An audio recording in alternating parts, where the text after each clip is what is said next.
What not to do with a concussion.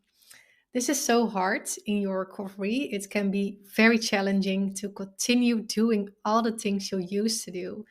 And it's very advisable not to immediately dive back into your normal life, but to consider what you can handle so that you don't push your limits and recover faster. I remember it like yesterday. I was driving on my scooter. I went home and I bumped into another scooter. This was in May 2017. And this resulted in a whiplash. And because I didn't know at the time that a whiplash could also cause a concussion, I didn't focus on concussion symptoms in the first year, although I had them all. Strangely, no one ever mentioned the word concussion. Strange, right? Because I didn't know I had a concussion, I returned to my normal life too quickly. After a week of rest, I forced myself to go back to work. And I've always been hard on myself, and this time was no different. But eventually, there came a moment when I couldn't cope, and I never returned to my office job. And during my recovery, I learned mainly what not to do, what worsens my symptoms, and what I should avoid. So let me list them, and I hope you can learn from my mistakes. I prefer not to call them mistakes, but rather learning moments, because sometimes you have to stub your toe to find out, right? So, what not to do with a concussion? One, pushing yourself back to work too soon.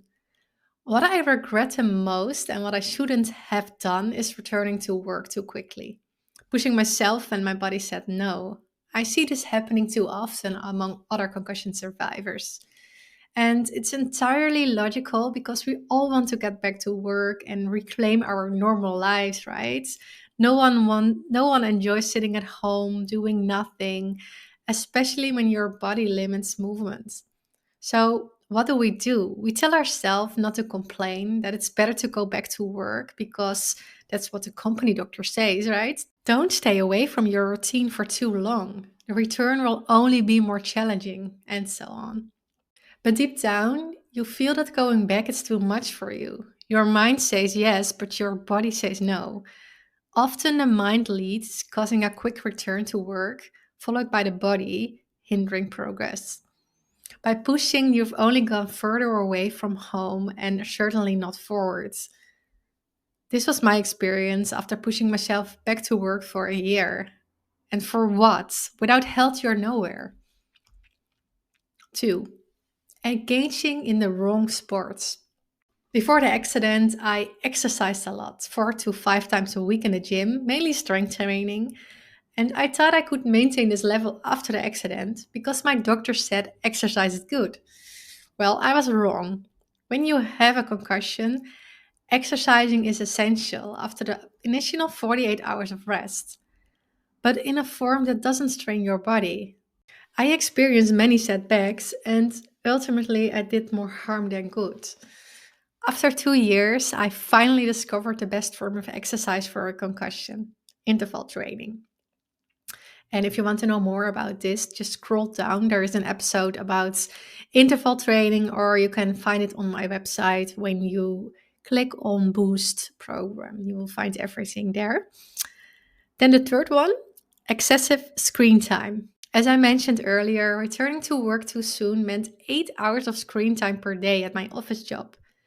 Predictably, it was far from beneficial. And we spent a lot of time on our phones. Yes, you can check this on your phone itself. Don't be alarmed. But what if we spend this time more productively? Engaging activity like meditation, walking, or yoga can aid recovery. If transitioning from high to minimal screen time feels overwhelming, do it gradually. For example, decrease screen time by 30 minutes or 1 hour every week. Four, maintaining relationships that hinder recovery. We all know people who drain our energy. Have you ever thought about this? What if you only surround yourself with people who uplift you, give you energy, and care about your well being? During recovery, you might realize that some people you expected support from aren't there. I experienced this myself and eventually let go those people go. Interestingly, once you're ready to let go, new people enter your life who align better with your values and offer real friendship. 5. Ignoring your own boundaries. Firstly, it's sometimes challenging to learn your own boundaries. Once you know them, the next step is to safeguard and communicate them to others. It's not always easy not to cross your limits. Your boundaries might vary every day, or managing your family is complicated. I advise communicating your boundaries as much as possible with your partner, your family, or even asking help from your friends. And if you don't know your boundaries well, take time to find out how long can you spend on the screen without symptoms? Can you cook every day or do you need prefer some assistance? How about grocery shopping? Can someone else do it for you or do you prefer online shopping? What is your body telling you? These were the most significant learning moments in my recovery. This can naturally vary for everyone, but hopefully, this helps you to avoid the same mistakes. In essence, there is only one main rule you should listen to. What is my body telling me?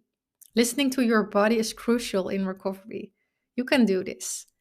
And if you've been stuck in a circle of frustration and don't know how to progress in your recovery, I would love to see you in my free masterclass.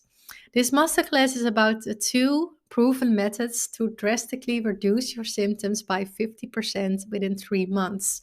And 90% of the concussion survivors don't know about these two methods. And I would love to tell you more in my free masterclass. You can click on the link in the description and register for free, of course. And I would love to see you there. And one side note, I don't teach concussion management in this masterclass.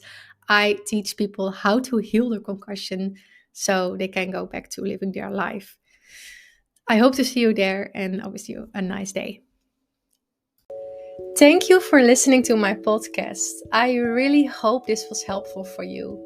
If it was, and if you're listening on Spotify, Apple Podcast, or YouTube, would you maybe do one small thing in return? Leave a short review or thumbs up on YouTube. The more reviews this podcast will get, the easier it is for other people to find this podcast and to feel less alone and lost in their journey. Oh, and one last thing. I would love it if you share a helpful episode on Instagram in a post or in a story and tag the concussion community in it. Or you can always send me a direct message. I love to see who is listening. Thank you so much, and I hope to see you next time.